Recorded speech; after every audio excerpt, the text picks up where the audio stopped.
시간선택제 노조 8년 투쟁 끝에 승소. 대법원 1시간 공제는 평등원칙 위배. 안녕하십니까? 전국시간선택제 공무원 노동조합입니다.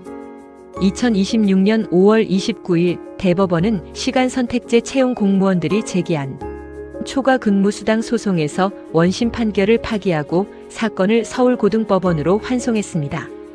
이번 판결은 단순히 초과 근무수당 계산 방식에 관한 판단이 아닙니다.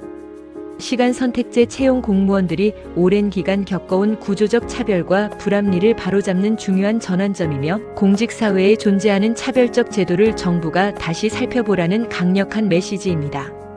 오늘은 이번 대법원 판결의 의미와 앞으로 남은 과제에 대해 이야기해 보겠습니다. 먼저 시간선택제 채용 공무원이 무엇인지 살펴보겠습니다. 시간선택제 채용 공무원은 공개 경쟁 채용 시험이나 경력 경쟁 채용 시험을 통해 임용되는 일반직 공무원입니다. 정년이 보장되며 일반 공무원과 동일한 공무원 신분을 가지고 있습니다. 다만 근무 시간만 주 15시간에서 35시간 범위 내에서 선택하여 근무한다는 점이 다릅니다. 많은 시간선택제 채용 공무원들은 육아와 돌봄, 학업, 건강 문제, 경력 단절 이후 사회복귀 등 다양한 이유로 이 제도를 선택했습니다. 하지만 실제 현장에서는 근무 시간만 다른 것이 아니라 각종 제도와 처우에서 차별을 경험해 왔습니다. 이번 소송도 그 가운데 하나였습니다. 문제가 된 것은 초과 근무수당 지급 방식입니다. 전일제 공무원이 초과 근무를 할 경우 정부는 통상적으로 1시간을 공제한 후 초과 근무수당을 지급하고 있습니다. 이는 출근 전 또는 퇴근 이후 초과 근무 과정에서 발생할 수 있는 식사 시간이나 휴게 시간 등을 고려하여 공제하는 제도입니다. 그런데 이 기준을 시간선택제 채용 공무원에게도 동일하게 적용했습니다. 예를 들어 오전 9시부터 오후 2시까지 근무하는 주 20시간 시간선택제 공무원이 있다고 가정해 보겠습니다.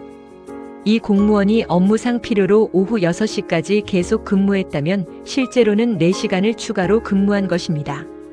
하지만 정부는 이 가운데 1시간을 일률적으로 공제했습니다. 결국 실제로 4시간을 일했음에도 초과 근무수당은 3시간 분만 지급되었습니다. 점심시간 이후 오후 2시부터 오후 6시까지 연속적으로 업무를 수행했음에도 불구하고 마치 그 안에 별도의 휴게 시간이 있었던 것처럼 간주한 것입니다. 그 결과 시간선택제 채용 공무원들은 실제 근무한 시간 전체에 대한 보상을 받지 못했고 사실상 무임금 노동을 강요받아 왔습니다.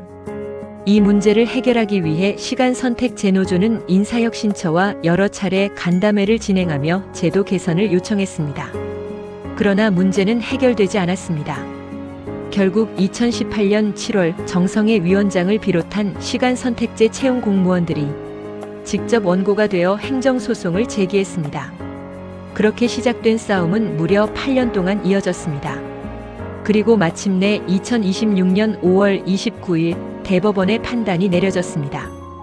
대법원은 무엇이라고 판단했을까요?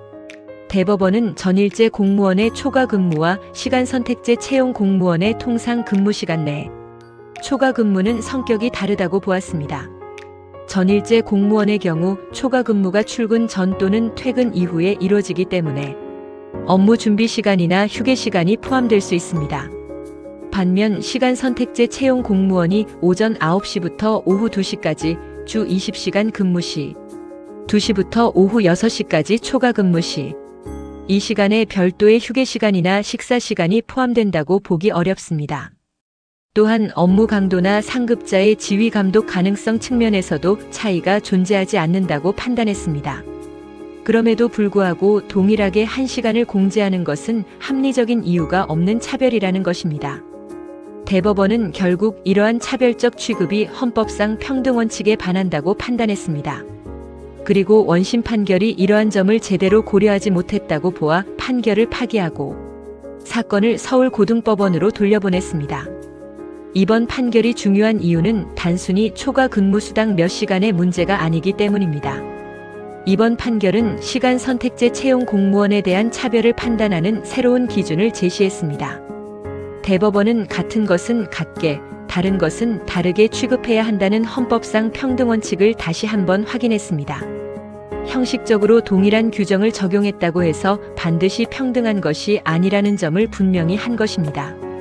실질적인 근무 형태와 업무 특성을 고려하지 않은 획일적 제도 운영은 차별이 될 수 있다는 의미입니다.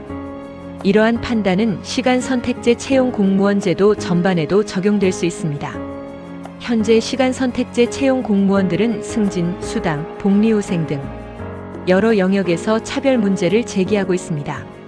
특히 최근에는 생애 주기에 따라 근무 시간을 주 40시간까지 확대하려는 공무원들의 요구가 커지고 있습니다.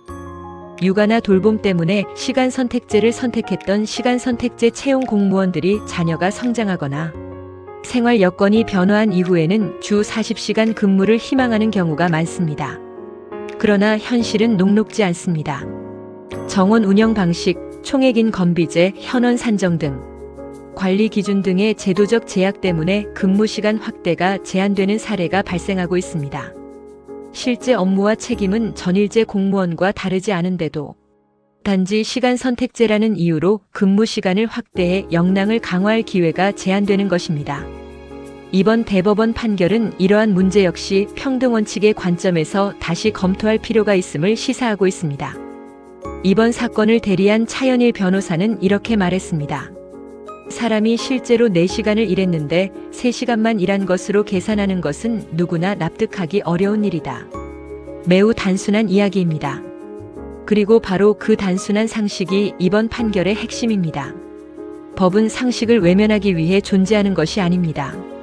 오히려 상식이 제도 속에서 제대로 구현되도록 만드는 것이 법의 역할입니다. 이번 판결은 상식이 법을 통해 확인된 사례라고 할 수 있습니다. 시간 선택 제노조는 이번 판결을 계기로 초과 근무수당 제도 개선뿐 아니라 시간 선택제 채용 공무원 제도 전반의 개선을 인사혁신처 등 관계부처에 요구할 계획입니다. 또한 노동권과 평등권 회복 그리고 동일 노동 동일 임금 원칙 실현을 위해 계속해서 노력하겠다고 밝혔습니다. 8년 전 시작된 작은 문제 제기는 결국 대법원 승소 판결로 이어졌습니다. 그리고 이번 판결은 단순히 초과 근무수당 1시간의 문제가 아니라 공직사회에 존재하는 차별을 바로잡기 위한 새로운 출발점이 되고 있습니다. 시간 선택제 채용 공무원도 대한민국 공무원입니다. 실제로 일한 만큼 정당한 보상을 받고 동일한 노동에는 동일한 임금이 지급되는 차별 없는 공직사회가 만들어질 때까지 변화는 계속되어야 할 것입니다. 시청해 주셔서 감사합니다.